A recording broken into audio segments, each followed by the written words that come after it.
Good morning and welcome back to B for TV, your daily dose of industry information.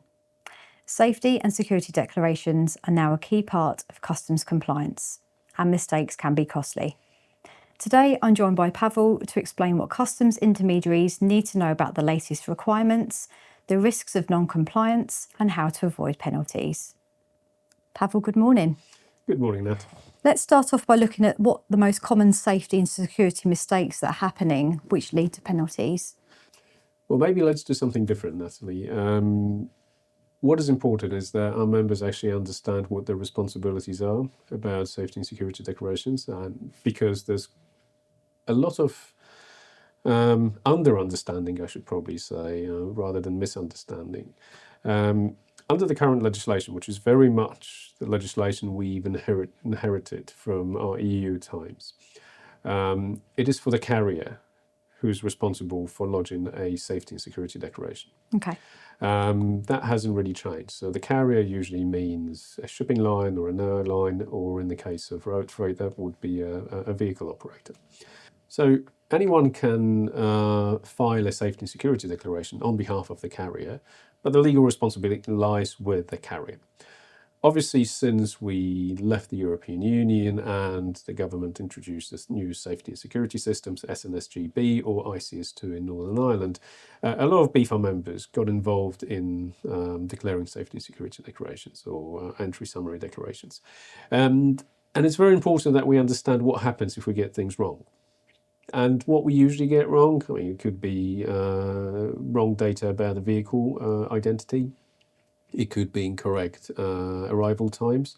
These are the most common things. But what is also important is our members need to understand that declaring knowingly incorrect data may get them into serious trouble. And I think that's the key message.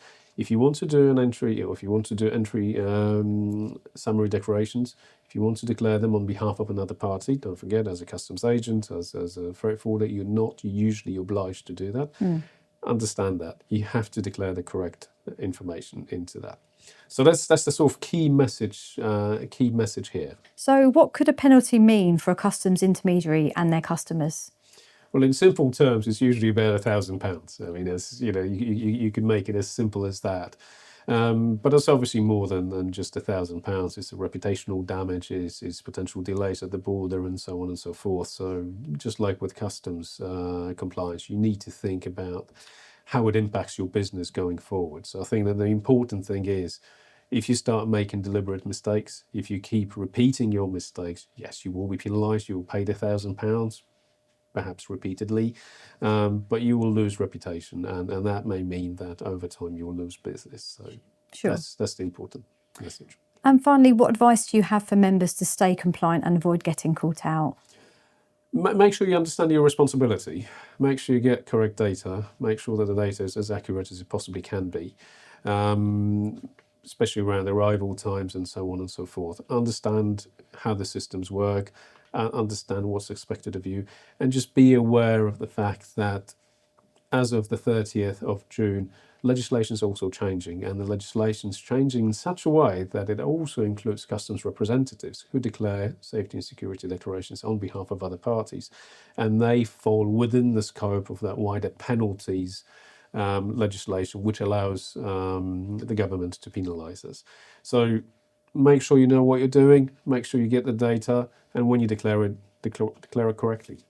That's sound advice for us to end on, Pawel. Thank you for your update, and thanks for joining us this morning. Thank you, Natalie. If you'd like some further information on this topic, some useful links can be found in the description below. That's all for today's episode of B for TV, your daily dose of industry information.